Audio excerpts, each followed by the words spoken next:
It's my honor to be with you here tonight, and it's been a long day. We got up early. I get up early every day, but we were in, we were in Fort Lauderdale this morning, flew up to Orlando, drove to the villages where we spoke, then went to Gainesville, and got to do a Fox Business Channel interview, and then drove here to be with you tonight, and then on my way to Jacksonville to do something else tomorrow. But I appreciate you having me here. I apologize, I wasn't able to get our teleprompters through the security at the airport, so I'm just going to have to drink this way. I'm so glad to be. You guys have done a great job, and I understand this is your first dinner of this kind, so I'm the inaugural speaker. It's, I'll never forget who the first speaker was, and I said, I respect how the campaign turns out. Thanks for having me. I appreciate you being here. I know there's other things you could be doing tonight. And in about half an hour, if I'm not done speaking, there's probably other things you will be doing tonight. But I'm glad that you came, and I'm glad that I had the chance to meet with you. Some of you I've met before. Some of you helped me just a few weeks ago to raise some money here, and I'm appreciative of that. Others are here because someone told you that there's someone running for U.S. Senate, and you should listen to what they have to say. And I'm glad you came tonight. I hope that you'll leave here as a supporter, and if not, we'll keep working it. And some of you probably got dragged here by somebody, so I'll try to make it worthwhile for you. In any respect, I'm glad you are here, because I think we were dragged here. Thank you, sir, for coming. Yes, I'm nodding his head. That's right, I was dragged here. That's okay, maybe you'll win the raffle. We're giving away a free Cadillac, courtesy of government motors. So, I'm glad to be here, and I'll tell you why. I'm glad to be running for U.S. Senate. People ask me, well, why are you running for the U.S. Senate? I always tell them it's simple. I want to win a Nobel Peace Prize.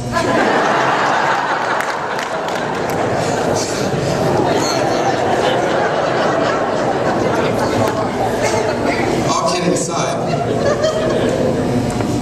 I think this is the greatest country in the history of the world. I know that I'm supposed to say that, right, because I'm running for office. I know everyone says, oh, we love America, greatest country ever. You see it on bumper stickers. It's really true. There's nothing like it in the history of the world, nothing. I had a gentleman with us today from National Public Radio who actually questioned me on it. He said, well, are we really still that special place? I go, well, who would you rather be? He said, well, you know, and he mentioned some other countries. I go, no. That's where you want to retire. I'm asking you, where would you rather be? Where would you rather raise children? Because there's never been anything like this in the history of humanity. It's not just our political freedoms. We can talk about that all night. But let's put that aside for a second. Think about our economic prosperity and how unrivaled it is in human history. By the way, it's not the number of rich people we have, because every country has rich people. It's the fact that this is the only place on earth, where time and time again people open up businesses in the spare bedroom of their home, in violation of the zoning code, and one day sell shares of that company on Wall Street. It's the only country in the history of the world where people draw business plans on the back of scrap pieces of paper and then take out their life savings or max out their credit card to open that business. It's the only country in the history of the world where poor people born into poverty, can put rich people out of business because they have a better idea and are willing to work harder than the rich person who got too complacent. And it is the only society in human history where much of what will happen to you is not already determined by the time that you're born. In almost every society in human history, who you will marry and what you will grow up to be is decided for you, even before you are born. If you're not born in the right family, you won't go to the right schools. If you don't go in the right schools, you won't run in the right circles. And if you don't run in the right circles, you will never grow up to fulfill your potential. Now, I can point to exceptions. Of course, there are isolated exceptions, but by and large, as a rule, that is true here, and it has not been true anywhere else. Why is that? Is it because we're smarter than everyone? Is it because God loves America more than he loves Canada, or more than he loves France, or Germany, or Spain? No. It's because we made a decision. A very different decision than the rest of the industrialized world made. You see, most of the industrialized nations decided that there were a certain basket of benefits that they wanted guaranteed for them. And they wanted government to provide it. They wanted government to guarantee that they would always have a house or an apartment. They want government to guarantee that they will never have to work more than 30 hours a week. They want government to guarantee that they will have 6 weeks vacation, plus holidays. They want government to guarantee free health care on demand. They want government to guarantee them a job if they want. They want government to guarantee them child care, and health insurance, and free education. They want all these guarantees from government. There's nothing inherently wrong with that. There's nothing evil about that. But the problem is that in order to have that, you have to have big government. And the bigger your government, the more involved it is in the economy. And the more involved government is in your economy, the harder it is to open a business in the spare bedroom of your home. The more government is involved in your economy, the harder it is for poor people to compete against rich people in the marketplace. The more government is involved in your economy, the harder it is to overcome the circumstances of your birth. We made that decision. We made it 100 some odd years ago. And I say to you today that it has turned out well. That it has provided us a level of prosperity and upward mobility unrivaled and unequaled in human history. But today we are at a crossroads.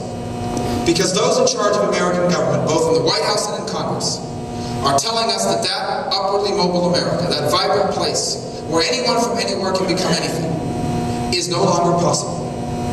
What they're saying to us is that in the 21st century, America must become more like the rest of the world in every way, including government's role in our economy.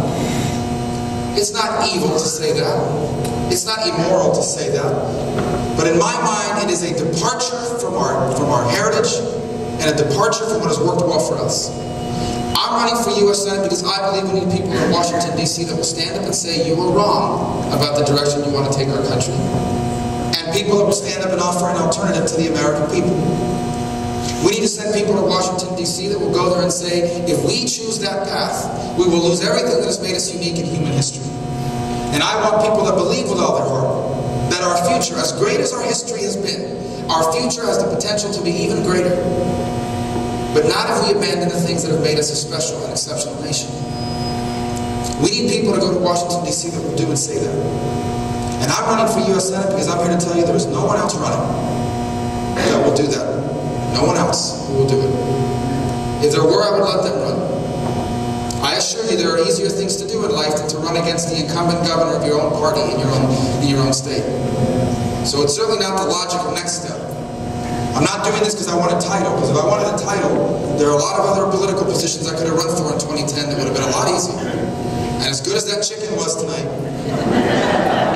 it would have been a lot easier to be home campaigning for a state senate seat, or attorney general, or some other statewide office, as so many in the party's establishment encourage me to do. But I understand what I think you understand, and that is that this is a unique moment. This is not like the other times. This is different, and this is real. And you sense what we all know, that if we choose wrong, we will be the first generation of Americans to leave their children and grandchildren with a diminished country.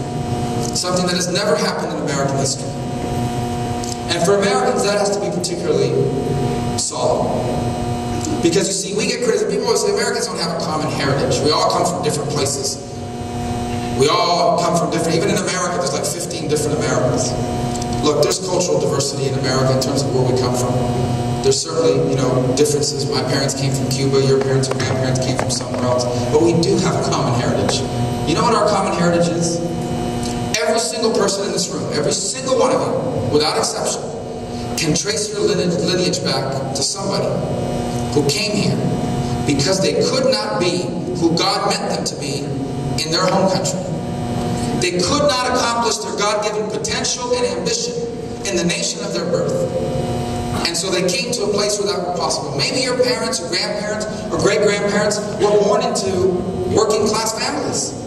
And that is this great American experiment, which still lives. The issue between you and I now, the issue for you and I now is very simple.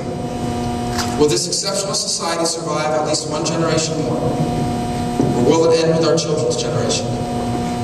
Will the greatness of America survive at least one more generation? Or will it stop with us? Every generation of American leaders have had to answer that question. And every single one has gotten it right. We need to get it right too.